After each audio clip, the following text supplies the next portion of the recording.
It's not about true it, at though. all. We're live. Oh, wow. It's alive. We have a lot of people today. This is awesome. Wait, how many people do we have? I mean, enough to fill up the Hollywood stars here. We need one more for the full the full what's full it, Brady bunch? Only guilt for Godfrey. And the ones in the squares at the bottom just do this, just kind of like The Brady Look, bunch. Is Okay. it random? I think it's random where you get positioned. Like it's not the same on everyone's screen, is it? Or is it? I Like, don't can know. I high Stream five is- Wade? is- Yeah. Yeah. No! For I can everyone move you- listening to I can move you audio, guys we're around. we're trying to high five our video, which is weird. Imagine a box. For those of you on audio, I got you.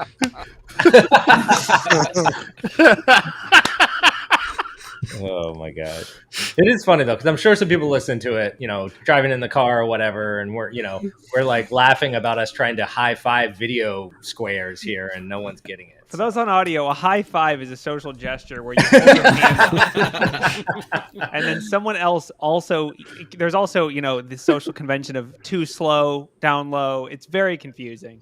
All of it's pretty confusing. Yes. So All What podcast is this? The high five. Is talking this, about is the this, fives. Is this keyboard Talking about the fanatics? fives. Oh, my bad. Wrong podcast. Yes. Ready to start it off, Ralph? I don't even know what we're talking about, but let's go. All right, let's do it. Let's swing it.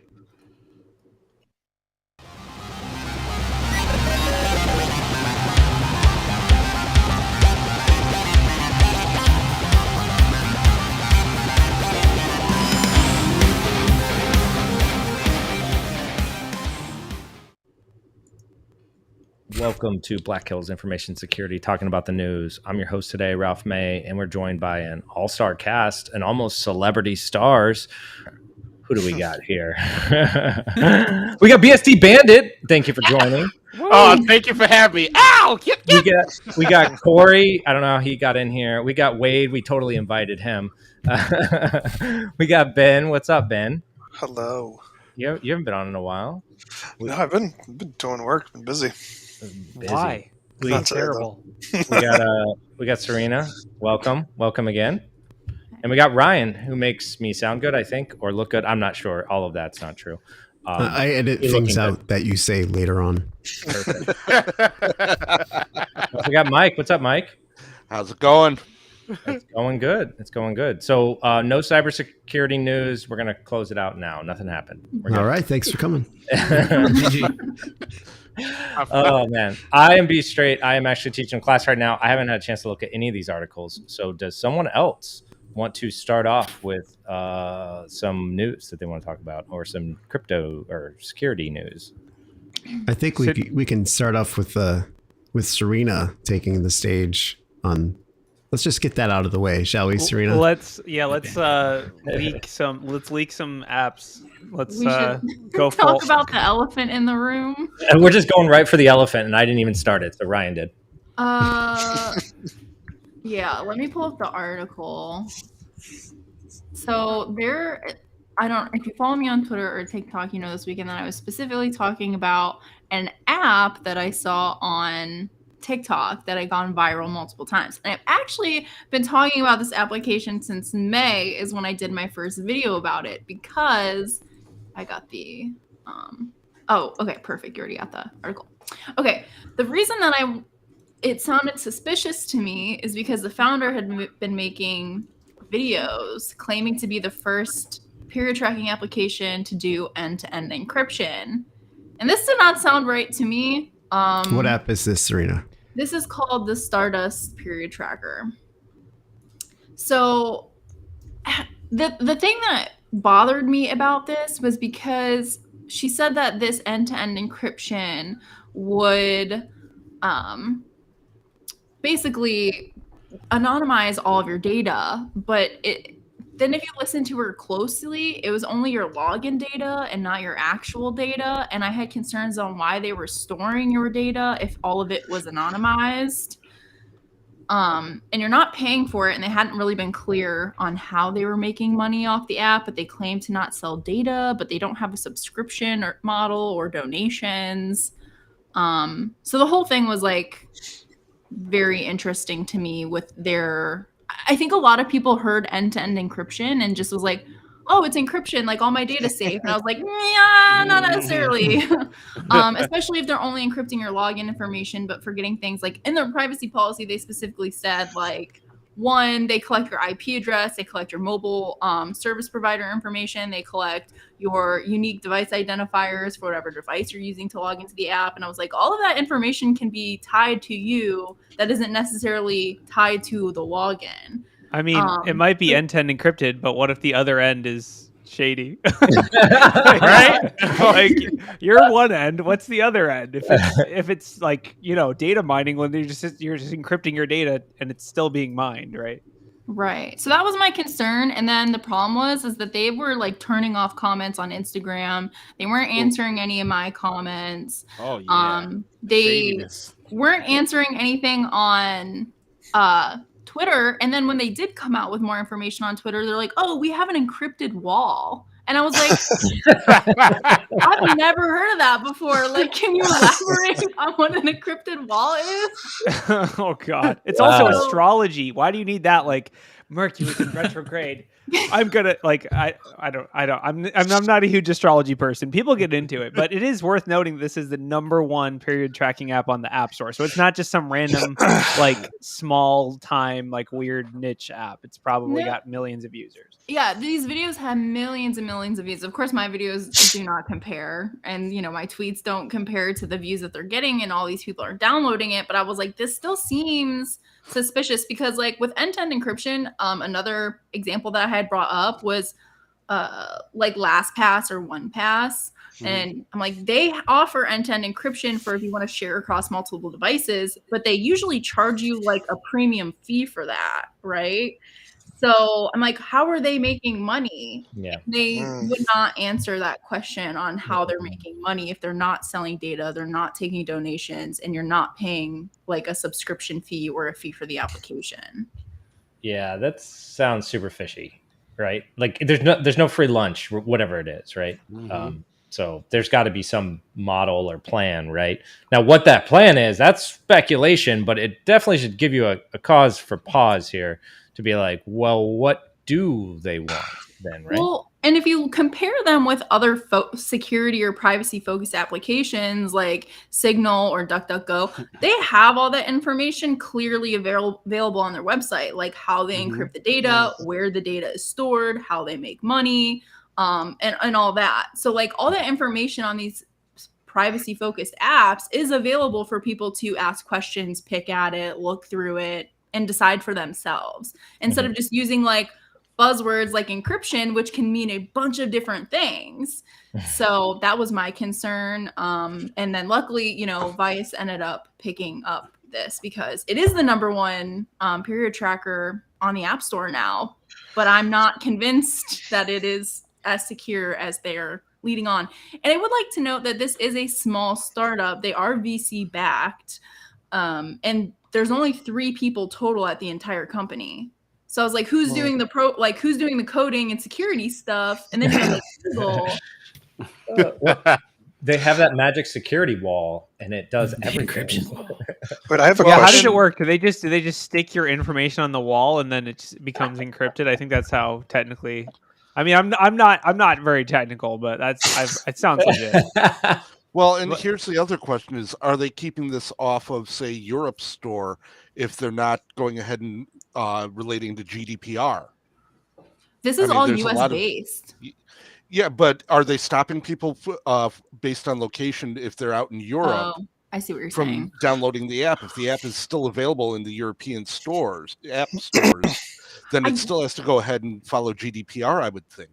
I'm not sure it's available on the European stores. I know it is available for the US stores. I'm not sure about European, and it's not available for Android yet. Oh, and the kicker is, by the way, this encryption doesn't start until like the 29th.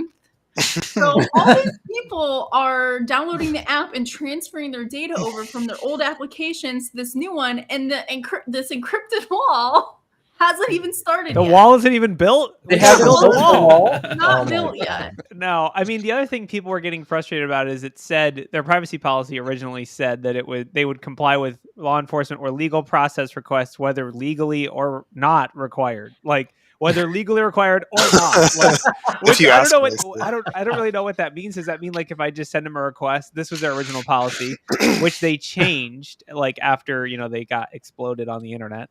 They changed their policy to only when legally required. And of course, it will remain anonymous. We won't figure out how to mine your data with an algorithm that we're So- like the product is probably that algorithm that figures out how to de-anonymize. Yeah. I think Well, it's interesting and- too, because if you think about like when Facebook started and other things like that, like it was free, like, and they didn't have like a monetization model set up, right? Like that wasn't. They were just like, it's cool, but they figured that out later, right? Because it got big and so on and so forth, right? But this sounds more of like a VC startup where they want to just get cool first. They want to be the number one in the store, and then their plan, the monetization is next, right? And the question is it data? Is it what? What is that, right? In Facebook's example, it was absolutely all of your data, right? Like, spoiler alert. But anything that's free is not really free. And as soon as you asked them about security, it was like, we have a magic wall. They just started making stuff up, and they didn't even have it yet. They were like, we're going to invent a magic wall. The subtext here, I think the subtext here, and Serena, feel free to jump in, but the subtext is everyone's as scared about privacy in this space right now. Everyone's like, I want to be anonymous. I don't want to be data mined by my state that has this aggressive law and is going to like track people down and beat them up. And this is taking advantage of that in a negative way, right? It's saying like, oh, are you worried about this? Come over here where everything's fine. And then of course it's like, oh, I'm over here now and it's exactly the same. Great. Like, yeah. Well, and what's frustrating about that is there are applications that are open source that only store data locally that people can use, but they're not getting the attention that this other company is getting.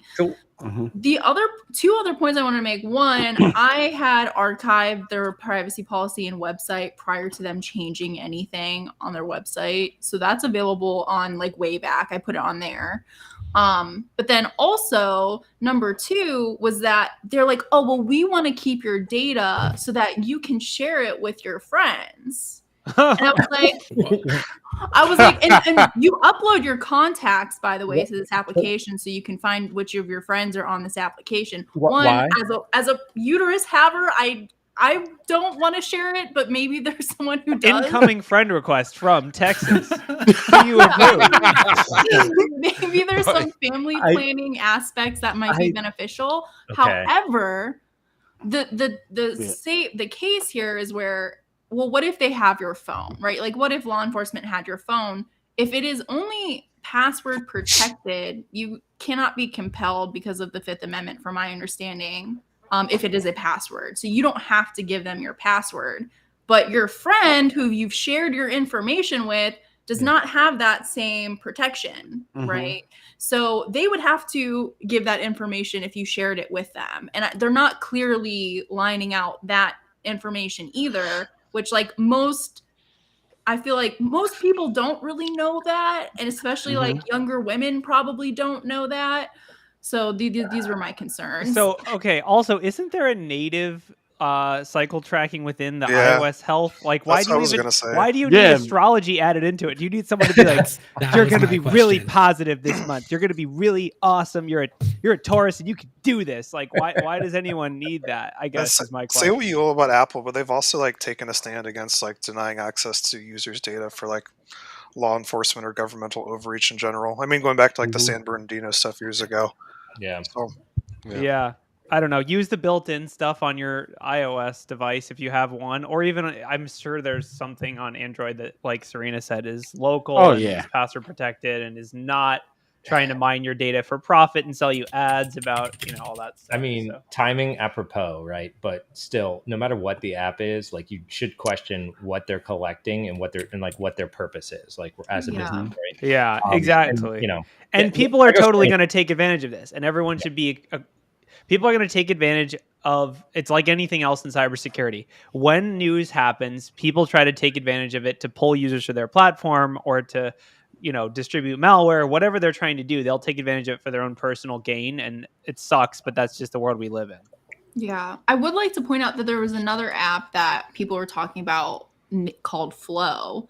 And I looked up Flow, and they just settled an FTC case for sharing your data with Facebook and Google and others that they did not have listed on their privacy policy that they weren't disclosing to people. Yes. So I was like, Oh my goodness. This is, God. I mean, just think about it. Like any of these, this is ripe for abuse, right? Like what, any of these, like The incentives. yeah. It just, arguably so, right? Any health data could be, It's used. called a tracker. It's literally called a tracker. Could I possibly get more?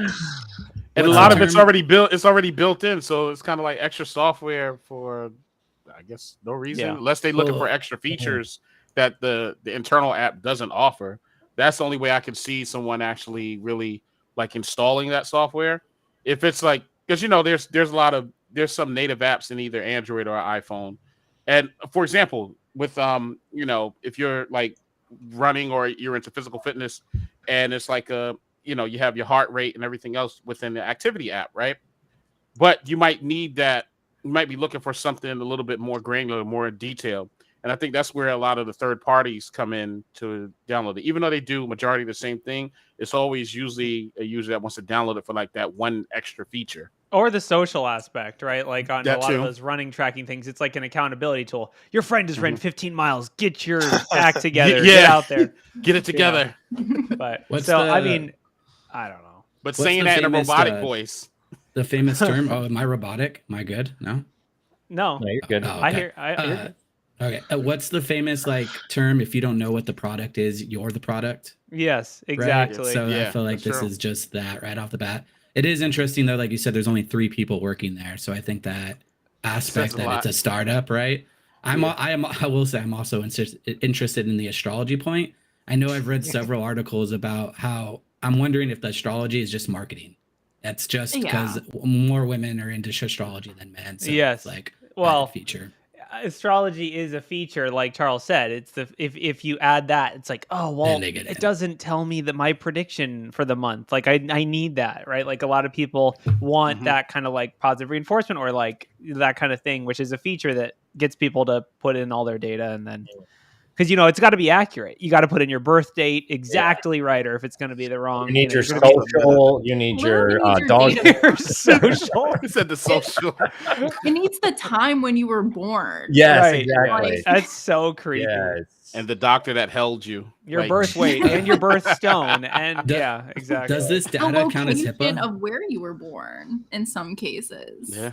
Does So this I mean that's data- a lot of data. That's a ton of extra data that they're collecting on people by asking those types of questions. That's a good question about whether it's HIPAA. Like, Is it HIPAA, I right? don't know. I mean, So that was thing. I had a recent thing where like I found someone who's vulnerable with like a male version kind of this, and that was my big question. Like, is this HIPAA? And they said no, but it is not. but I just it's Googled not. it. You I Googled just it? did Oh, a it's hot not Google. HIPAA. It's not HIPAA. Okay. Ooh. So That's shocker. Not Yeah. No, because right. It's it's not because HIPAA. you're allowing them to share it on. You're saying I'm allowing you to share this. I am giving permission for okay. people to do this. That kills any HIPAA right there.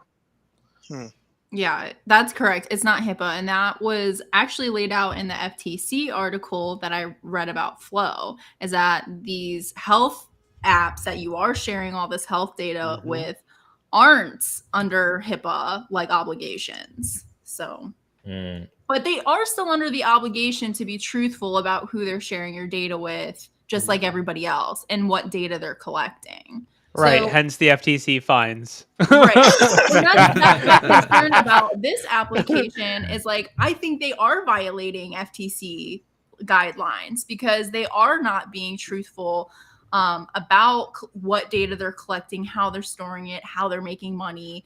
And like, and it just, they're saying encryption, but I'm like, you're only encrypting a portion of this data.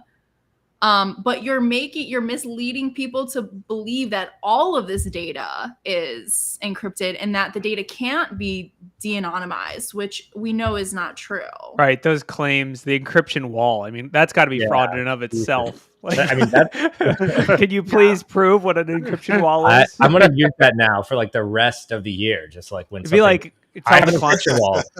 It's impenetrable. Good luck hacking me. I've got an encryption wall. That's going to be the encryption wall is the brand new big thing out there. It's going to overtake Zero Trust. Yeah. So wait, hold on. Can a cloud go over the wall though? Because isn't like cloud just floating in the air? Great point. Yeah, Like it's not a great like even as a buzzword, it's not even good. It's an anti-climb wall. I gotta know. Is it a wall that goes higher than the cloud? Ransomed? I don't understand. Could you imagine that'll be a commercial, and you too can have your crypto wall today? Wow, sign Charles up. He's in. Well, so one of my favorite things that's coming from this, though, is that there's a bunch of men who are downloading these applications and putting in bogus and fake data. Uh-oh. And so there was like one guy who's like, "Yeah, everyone, let's download it. I've had my third period this month." So they're just using it super like chaotically and just putting whatever like, BS info in there. Our algorithms can't cope. As soon as I say encryption wall, though, I'm literally just thinking of there's got to be some open API that you can just hit, right? Like that's oh my goodness, that's pretty much what I feel like is there. I just no one's found it yet, right? Like. That's the other concern is data leaks. Even without law enforcement or sharing it with like there's potential. It's a 3-person company. I am concerned about security. Like there's potential of data leaks. Data leaks or just using the app itself to distribute phishing or malware or whatever, right? Like my God, I bet you they'll only have rate limiting configured with that API. I mean, imagine the ads you could get with like the astrology element. It's like Virgos this month need to buy extra Lululemon leggings. Like, okay, what? Like, no, that's not my prediction. That's just an ad. That would be enough for me to go buy more Lululemon. You're like, it's in my thing. I'd be like, look, science. I don't know. It has like a tiny thing that says it's an ad. So, moral to the story. Obviously be careful what you're sharing, right? Yes. And again, the aproposness of, what's going on, just be cognizant, right? So with that said, what about ransomware? There's actually an interesting one that I want to talk about real quick. I know we always end up talking about ransomware, but this one's kind of interesting. So Lockbit is introduced. Yeah, you got it. Lockbit 3.0, and it has the first ransomware bug bounty, right? So I guess this is the new version of the operation. And check this out. So there's some minor tweaks or whatever, but with this new version, the operation has introduced the first bug bounty program offered by ransomware gang, asking security researchers to submit bug reports in return for rewards ranging from $1,000 to $1 million, right? Ooh. So let me know how buggy our ransomware is, right? Does the money come from victims? Because that seems kind of cyclical. Yeah. First of all, the name scares me. Lockbit. Like that logo is good, right? Yeah. Like they worked on that for a while. They should change it to Lockbite for the 4.0. They got on the Fiverr. Also, this would make a great phishing campaign. Also, so Lockbit is the as a service, right? It's the one you can go and buy. I think so. Yeah. It also they're up. This is like a feature. I mean, they're about to have their own Lockbit WWC here, but they have a Zcash payment option now that they're adding. So they have different icons for Monroe and Bitcoin and Zcash. I mean, I'm just this is developing. I mean, anytime you get ransomware as a service, it's going to continue to add features, and there's financial incentive to make sure it's secure now with bug bounty programs, right? You think HackerOne's going to accept them? I don't think so. I think my take on this is just another desperate cry from ransomware to try to look legitimate. I mean, it reminds me of like when the Colonial Pipeline thing happened. They're like, we're gonna revise our terms of service so that like we don't want infrastructure companies getting hit. We already don't allow healthcare companies. It's like we're super legit. That's like me being like, yeah, I'll just go beat up anyone, but I will not beat up a kid. Okay, I have standard. Like it doesn't make any sense.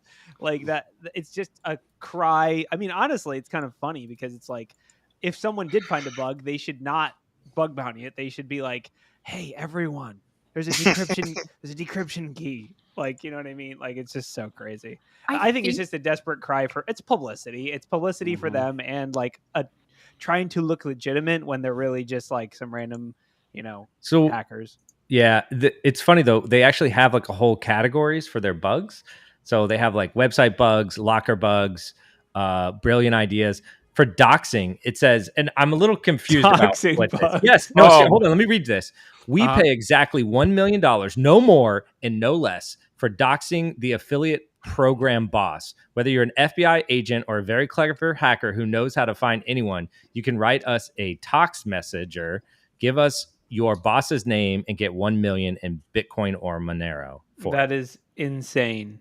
I mean, that's I don't even I don't know. That's so funny. I mean, you realize what that is? That's an ad because you'd have to purchase Lockbit to figure out who your Lockbit client manager or whatever they're called, like who they are. That's what they're saying is you have to purchase it to figure out who your affiliate, who you're talking to, who you're talking. Do you think they have like POCs and stuff? And they promise features and then never come out with them. Well, that's what he's saying. That's exactly that's what the bug bounty implies is that you have to sign up and then you have to figure out who you're working with and dox them. You've been promising me that you're going to accept Moreno for the past 5 years, and now they're finally. Oh my gosh! I mean, I'd like to remind everyone this is not a legitimate business. It's not legal. What? It sounds legitimate. They have a bug bounty program. That's better than some other companies. Also, and the logo looks amazing. Honestly, if you're paying for ransomware, you really suck because lots of it have been leaked. But that was really mean to a lot of people who've gone through a lot of stuff. Dude, honestly, I would not be surprised if we have a client in the next year ask us to buy it and use it on their network. It's one of those things we just have to say, no, we're not going to do that. I know why you care, but we have another way of doing it that doesn't involve giving money to criminals. Or locking your entire network and then, oops. Yeah. So anyways, crypto or ransomware is evolving and they're looking for ideas and bug bounties and all this other stuff. And wow, this is a weird world that we live into. So we had talked previously about did we talk about the Capital One thing going to trial? I feel like we did. I don't remember talking about it. So there was a conviction. Okay. No, I don't think we talked about this. Is it on there? I didn't see. Yeah. It's on there. Techmonitor.ai. All right. Good. Control F. Super legit. All right. Talk about it then. Give it to us. What's the story? Well, there was a conviction, which means you're guilty, I think. I'm not a lawyer. Is the link posted? I don't know. I'm still looking for it. There we go. A former AWS engineer, which I like how they lead with that. They're like, this person knew how the cloud worked. He invented the cloud. Was convicted over a hack, the Capital One hack. Paige Thompson developed a tool to identify misconfigured AWS accounts and stole customer data from Capital One and others. So 7 counts of fraud after the personal data of 100 million people was stolen from Capital One. Fined $80 million. They were so that's fun. I don't know how that exactly works, but they did. It cost them 190 mil. I haven't gotten any of that. I'm still waiting. But basically, building a tool that I think all it was is just querying the metadata service, right? It was like SSRF or whatever. And then sentence in September. So 7 counts of fraud. Wow. It's painful. This is weird to see someone get in trouble. Well, it's unheard of. It's someone based in the US, first of all. Yeah, so that helps. I mean, hurts them. I mean, helps punishment abilities, right? A lot of times we hear about a hack or something like that, and when they're not in the US, it's significantly more difficult to prosecute, even if it's egregious enough that the government knows exactly who did it. They just can't do anything, right? Well, so they did trace her via a Slack channel in which she claimed to possess the stolen data. She also talked about her intention to check into a psychiatric institution.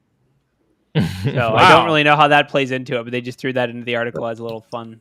Played insanity. An interesting note about that, where the U.S. government how you mentioned, said that they know who did it, but they can't really do anything about it. And that's what happened to Marcus Hutchins. He had a sealed indictment that the U.S. had on him, and basically when he came to the US for DEF CON, they unsealed the indictment and got him while he was here. So I mean, they had known for a while, and they just waited till he came to the US to. So this has actually happened a bunch of times too. If you listen to any of the Darknet Diaries, like the one with the I believe it was the was it LinkedIn breach or the other one too. There's been a couple. Anyways, there have been multiple times where they've arrested people in Prague, for example. They're Russians and they know exactly who did it, but they just can't get them until, they go to the wrong country or something like that. And so, a lot of that happens. So it is kind of interesting. You're like, no one ever gets in trouble. They're just staying in the right place. In some cases, this is Russia for this example. But yeah, so it is definitely interesting. All right, what do you guys think about the 311 cybersecurity emergency call line for small businesses? I have no idea what it is. Let me know. Is there a cool jingle that goes with it? Ding, ding, ding, ding. Call 311 if you get hacked. It's by The Record. Oh, wow. Is that the artist too? So the jingle for the art, I mean, you guys are... Wow. I'm scrolling here looking for this article as well. So, okay, I see it. Finally, it took a second. We have way too many articles. We have a lot. Yeah. Why did so many things happen? Shout out to the news crew. Shout out to the news crew for filling us up with tons of articles. Emergency 311 cybersecurity call line for incidents affecting small and medium-sized businesses. So does this work right now? So I can just press 311 and... No, I think it's a proposal. It's a proposal. Okay. It's a proposal, All right. yeah. Sorry. I haven't read this article, so I'm just... I feel so bad for whoever has to answer those calls. That's So, exactly so okay, to set the stage, this is CISA, who we like in general. We trust. How many phone calls are they going to get saying like Windows needs to update? I think we could just simulate a call my- right on. I think we could just role play one right now. Yeah, Hello, dude. this is CISA. What is your emergency? My computer needs the update. I've been calling and Microsoft said I'm out of... It's like help desk. This is I can only imagine the ramifications. I don't know how they would even filter like figuring out who's like. Is this like 911? If you call, they have to send someone there. What would they do? Send a hard drive, image your servers, and send them back to us? Like They give you a USB drive, just plug it in, and then you just... they give you the you're good to silver go. bullet. They're like, install this on your network. Oh my gosh, that is So the statistics are pretty interesting. It says U.S. and organizations are being attacked 868 times per week. Where did they get have- that stat? That's fun. And then in June, they've seen an average of over 27 cyber attacks per small and medium business each week. So what do you think the hold time is going to be on this thing? We are expecting unusual call volume. Yeah, We are expecting unusual call volume at all times. Please leave a message. I will say they're going to have some hilarious filters like, are you actively being ransomwared? Press 1. Does your computer work? Press 2. Does your phone work? Press 3. Ryan brought up a good point. Where would this call center be? Because then you don't know. Totally India, definitely.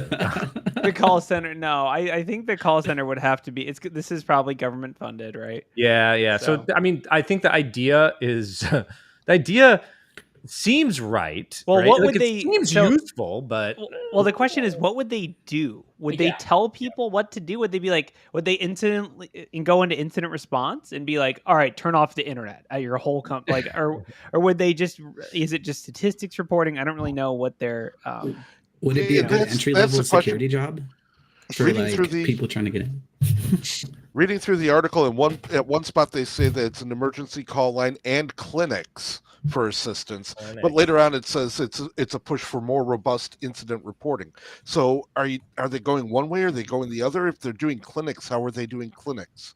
Is this just a basic, hey, we've got a problem, we need some more help here, can you point us in the right direction? Or is this actually going to be a triage type situation with incident responders on the other end of the line saying, okay, this is what we need you to do before you go any further? It I seems imagine like a doctor's it seemed office, like you it's bring gonna your be- computer in. reading Like, between the lines.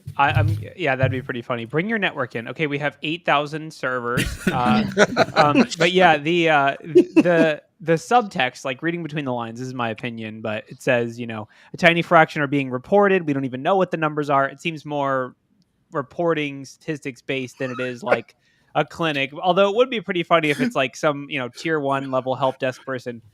Have you tried turning it off and on again? Oh yeah, it's ransomware. So it already turned itself off. Thanks. I can only imagine, someone, trying to work at this help desk. We've been hacked. Okay. How do you know? Our computer's rebooted. Okay. Has your power been consistent? There was a thunderstorm on Friday night. The mouse moves by itself sometimes, and this is more serious than we thought. You need to come in right now. My Bonzi buddy stopped working. Is that good or bad?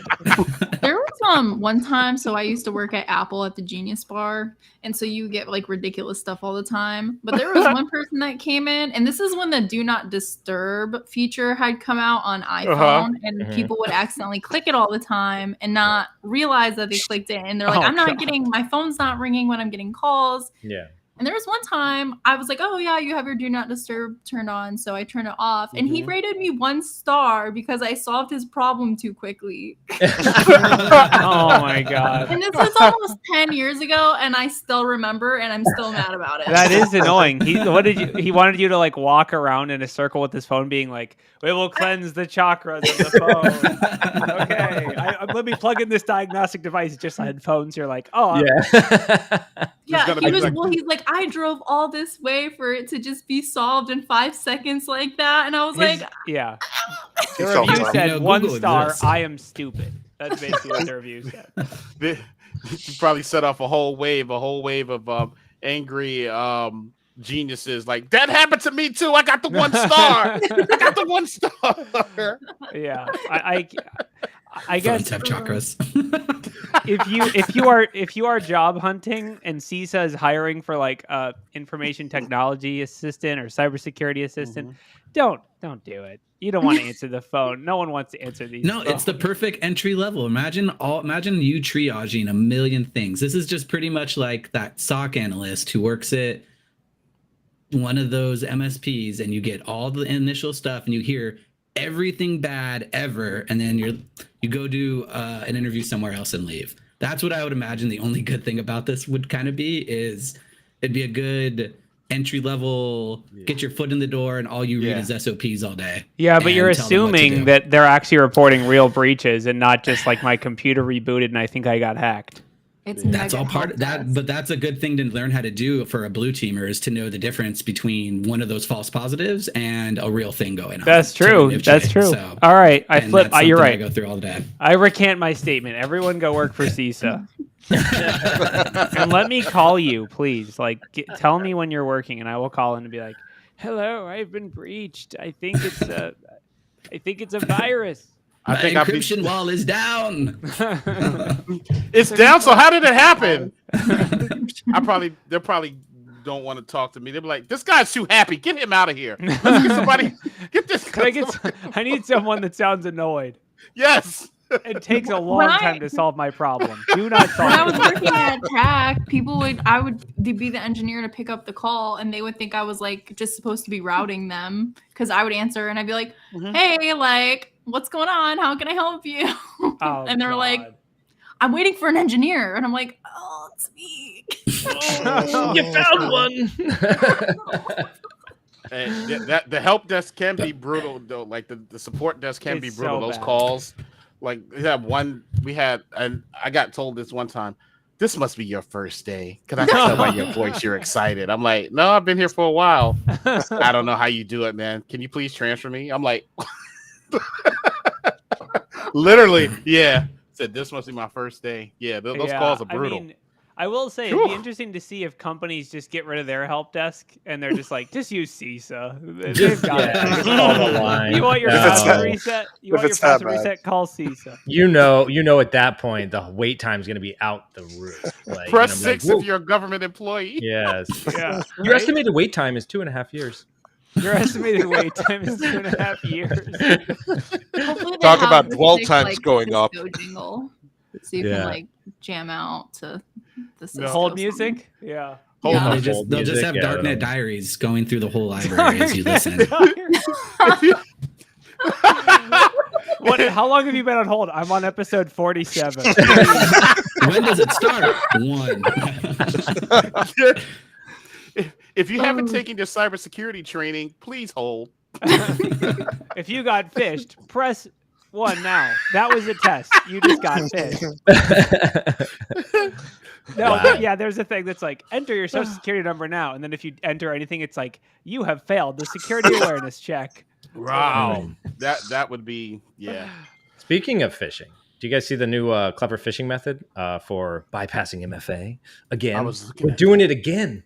Again. So MFA protected everyone from all evil. This is using Microsoft WebView 2 apps. So in essence, what it is, it's like a website inside of a website. And everyone needs that feature. Yes, everyone does need this feature. Okay. And so this allows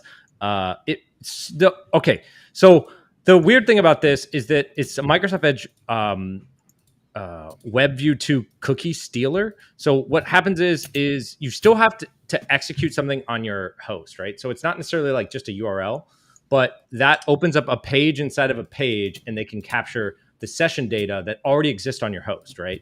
Okay. So if you had already logged into my Office or whatever, it could capture that session data and put it onto your and send it back to the attacker, right?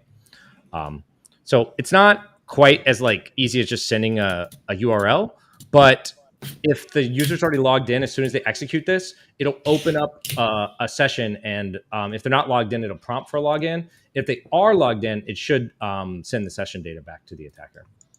That seems really awesome. That's pretty cool. Yep. I will say this is classic. Another feature that no one asked for that Microsoft provided that can be used by attackers. Yeah, this is like one of those things where now I have to go look up what WebView 2 was made for, and I'm sure it wasn't this. Okay. That was the first thing I did. People are going to be up late. Docs.microsoft.com, WebView 2. Yes.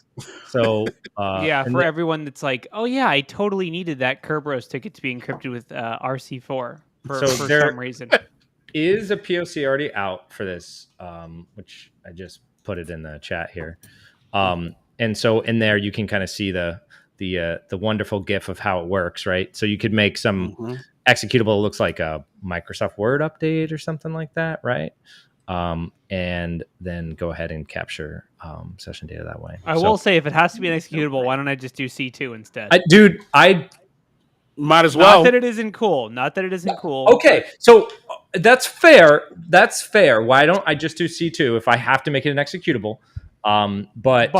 If I can get session data and access Office 365 account, there might be more valuable data on SharePoint than there is on your damn computer. It's probably less detectable. Yeah. Pretty cool. So, watch out. Don't execute things you're not supposed to execute. I don't know. I mean, like the scenario goes, I mean, if everyone can be social engineered. So, I mean, if you can make this scenario look legitimate enough to need this, then, that may right now there's millions of malware detection engineers figuring out how to signaturizing these things. Yes. WebView 2 is about to be an IOC. All right. If you're having trouble detecting WebView 2 exploitation, press 5 now. This is the same guy who did the browser in the browser attack. Yeah, the VNC or the web VNC. I swear I've seen this before. Yeah. Web this VNC guy really hates Microsoft. Hate them. Love this guy or girl, whoever they are. They're a gift to the community. It's his. I guess their name is Mr. Docs. That kind of gives it away, but I just say I love their account. Yeah. Those. Until GitHub's like, this is too powerful. We got to take this down. Yeah. It's not you. It's me. This is why every time I see a GitHub, just archive it. Get it? Just archive it. Yeah. Just clone it and save it somewhere. You know what we really Never need? know. We need like I hate to use this word, decentralized Git repository, right? We tried to do that. And no one cares. Yeah. Well, There's probably like hackers.gitlab.io or something that. No. Like decentralized. Like you could just set up like a node, but it's still like so. Like the reason why we all use GitHub or Keybase whatever, can do it with the Yeah. repos. No, I was just going to say the reason why we use the GitHub, for example, is because it becomes like the big source, and we everyone else is there. Just like it's a platform, right? It's the platform more than it is that necessarily GitHub is the best or the only one that can do this stuff, because GitLab and there's other ones. But I guess my point is that a platform that's not necessarily owned by GitHub, and that you just set up a pie and you're part of, but everyone uses the same URL, so it'd be like the same thing. You're all just going to GitHub, but that repo happens to be on someone else's system too. Does that make sense? So yeah, I mean, you could do it with Keybase, but you'd have to make a public team. There would still need to be a web interface. Anyways, now we're just like think tanking how to make a decentralized. Yeah. So, we're going off the rails. Sorry. That's news for another day when GitHub revises their malware policy exactly. again. When we get forced into a deep hole and we have to go to somewhere else. Yeah, it'll happen. There we go. I already hear the rumblings. There's that like 1 million comment long thread about the malware policy and all that crap. Jesus. And Twitter would be in a frenzy. Yeah. What else happened? Did anything else happen? A lot of stuff has happened. So I guess Google has a CTF that's going on. I saw that. Yeah. So I guess it's a pretty big one. So interesting. If you're looking to do a probably pretty decent CTF. You're looking to work for Google but not get paid. Yeah, exactly. This is called a job application, but they just renamed it to CTF. Yeah, it's a clever way to do that. Let's see. What are the prizes? What are the prizes? It says $40,000 in the previous years. What? No, that's that was the whole pool. No, that was the pool. The pool stands as previous years. Wait, we're talking about Google here? Okay, let's Google. Wait, why am I Googling? Let's DuckDuckGo. Google. Oh, God. You Googled Google? You're going in a circle. DuckDuckGo, what is their profits? Because $40,000 is like 2 seconds of income. That's a pittance. That's like 3 clicks. That's like 3 clicks. We should make a CTF super team and just a CTF super team. I guess hopefully it's fun. Is it fun at least, or is it just grinding on like encryption? There always is a CTF super team, by the way. So if there are like the black badge winners only team. Those guys just do that, and they just go around doing competitions, and like they actually can make decent money doing all these competitions working together, because a lot of the other people who are competing in the competition are like, this would be fun. And they're like, so no, you're not this is doing my it job, in this dude. case. I'm 9 to 5 on this, dude. I got a guy coming right at 5 to take over for me, and we're gonna kill it, So basically, this is for people that want to do it for fun, because it seems like $40,000 for the amount of work that I presume you're going to have to put in is ridiculous. But you'd be surprised. The prizes for first are $13K, second is $7K, or third for $3K. If you're smart enough to do the CTF and win, you can 1099 for $200 an hour.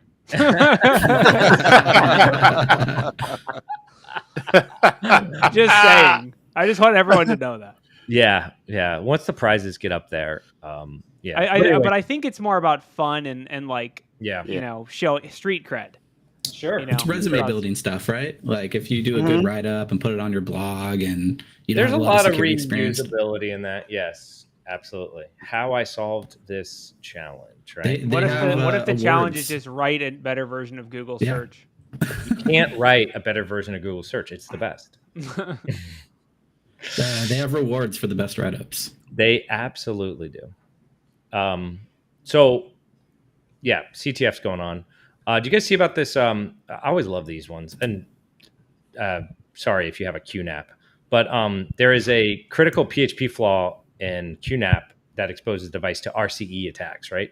This is like ripe for ransomware. Well, like this right here is a ransomware starter, right? So I guess there's a PHP vulnerability, and it's a 3-year-old critical PHP vulnerability that is in these NAS devices. And so it affects a bunch of the QNAP OSs. Shocker, QNAP's device targeted by ransomware. So if you don't know what a QNAP is, similar to a Synology. It's like a little NAS device for your home, so you can save all your data at your house as opposed to in the cloud, and it's yours, right? But obviously, these run a full Linux operating system, and updates can be not as good, or security can be not quite as tight. Also, these devices tend to be put online because it's kind of like the feature, right? Like it's on the line, it's online all the time, so I can access my data. So UPnP, what could go wrong? Exactly. So when these vulnerabilities come out, they're ripe for attack by obviously ransomware groups and other things like that. A lot of the advisories immediately go to disable port forwarding function of your router. Yeah, we've talked about this kind of vulnerabilities a lot. And the thing that we've said more than anything is if you are purchasing one of these devices, make sure that it has automatic updates that you can enable so that it's always patched, because most people that are in the market for a device that is simple and off the shelf and just goes in their network and doesn't have to do, their own TrueNAS or whatever. Most people that are in that are not going to be manually updating, patching, and like applying things like there's some IT person. So make sure it just self-updates. Then you don't have to worry about this crap. The other thing too to consider if you are going to go down this route is set up some kind of VPN and then use that to connect back. There's a bunch of different choices for that, and as opposed to open it publicly over the internet, right? It's simple. You don't have to pay for any of these, and there's a bunch of different options to allow you to access your data remotely and not really have to expose that device to some vulnerability. So even if it is vulnerable, you'd have to VPN to access that vulnerability. So just some things to consider with these, right? Synology's had it. Synology's had these vulnerabilities as well. All of them have been affected recently. There's been high reward for ransomware operators to find these vulnerabilities, and then usually they exploit them and ransomware a bunch of systems, but in turn that lets the they're good botnet hosts because they're always online. They run outdated software, and they usually are internet connected. It's just a common. Yep, they're a good target. So we'll probably see more vulnerabilities come out for these devices because there's a financial incentive to find them. So, for the person that thought 40K was a lot for Google CTF, we talked about a ransomware provider that has larger bug bounties. Yeah, like on the same news. 1 million, no less, for doxing. There you go. So maybe or Zerodium will buy your Windows 0 Day for $2 million or something. So. Or crypto, you can get 100 mil bounty if you do. Crypto. I'm not even going to go to that. We'll save it till the CoinSec podcast. But there's been a bunch of big hacks recently with crypto. But sometimes the creators just plead with the attacker. All right, give us half of it back, please. Just keep the 50 million and give us the other 50 million. Why you got to do me like this? But yeah. So wait.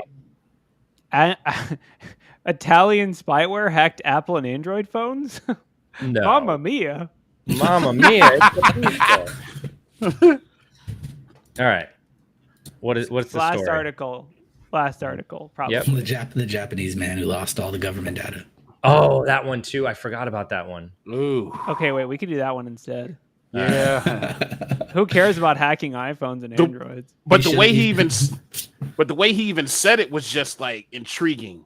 Like, if he would have just kept it on his QNAP, he would have been fine. I know, dude. You know what? I love it. Way to bring that one around, right? You're closing the story. As a QNAP owner, yeah. So the Japanese man loses USB stick with entire city's personal details. One, why?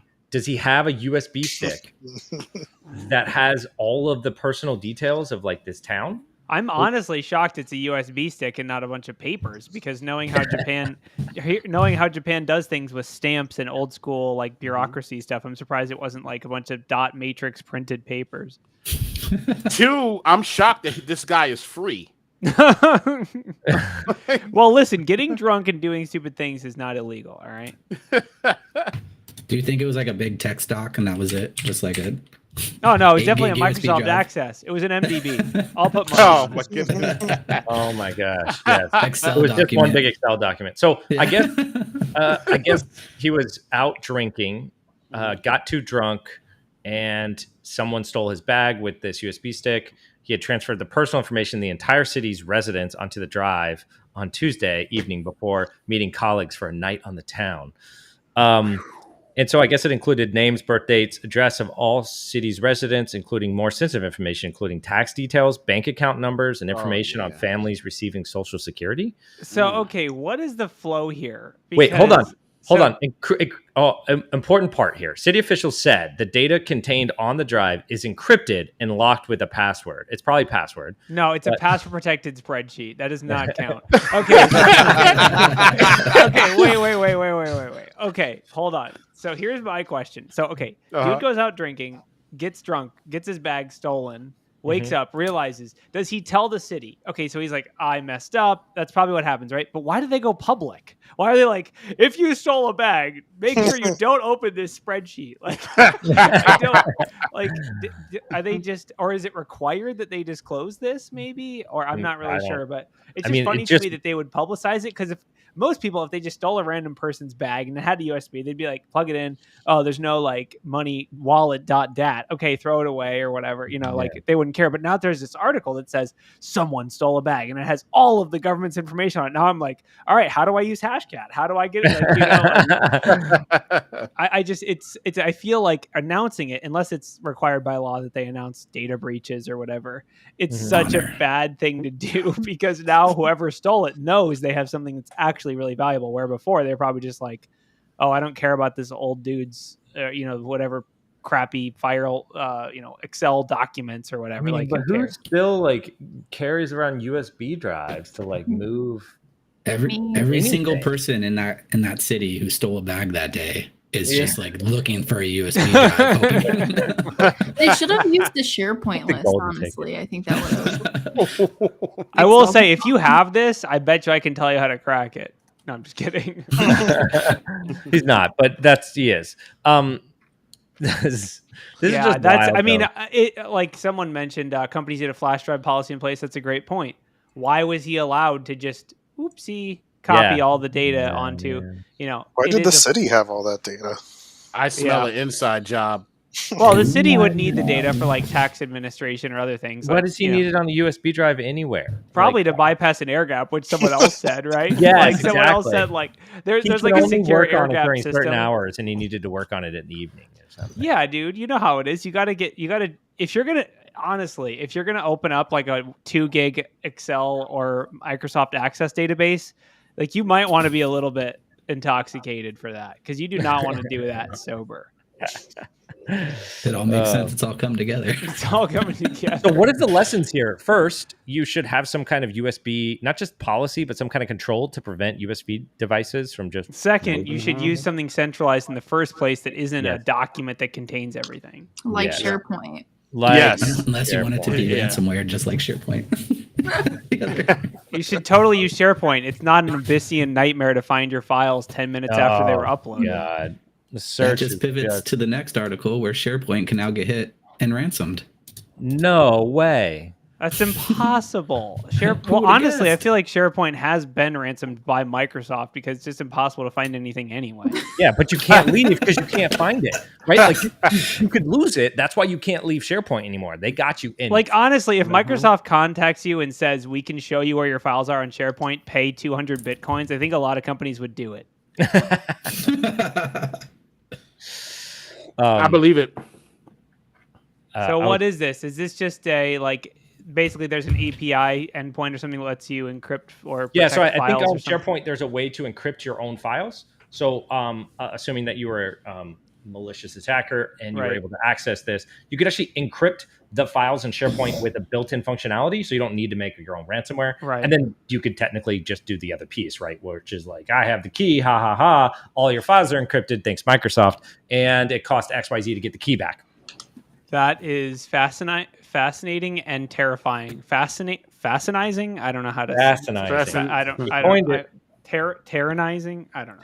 Tyrannizing. I'm not doing this properly. But Yeah, It sounds that like is- a feature that Lockbit needs to incorporate. They really Yes! do. I'm Dude, actually they going to gotta submit a change that. feature. I'm going to go on my web. Hold on. Let me go on my web $1 million portal here and bounty right request there. a feature. Look for the suggestion box. Yeah. Just when you encrypt your data, include a little thing that says for you.txt and they'll know. For you.txt. So obviously Microsoft made this with the best intentions because they want you to be able to encrypt your data so you can have sensitive data on SharePoint.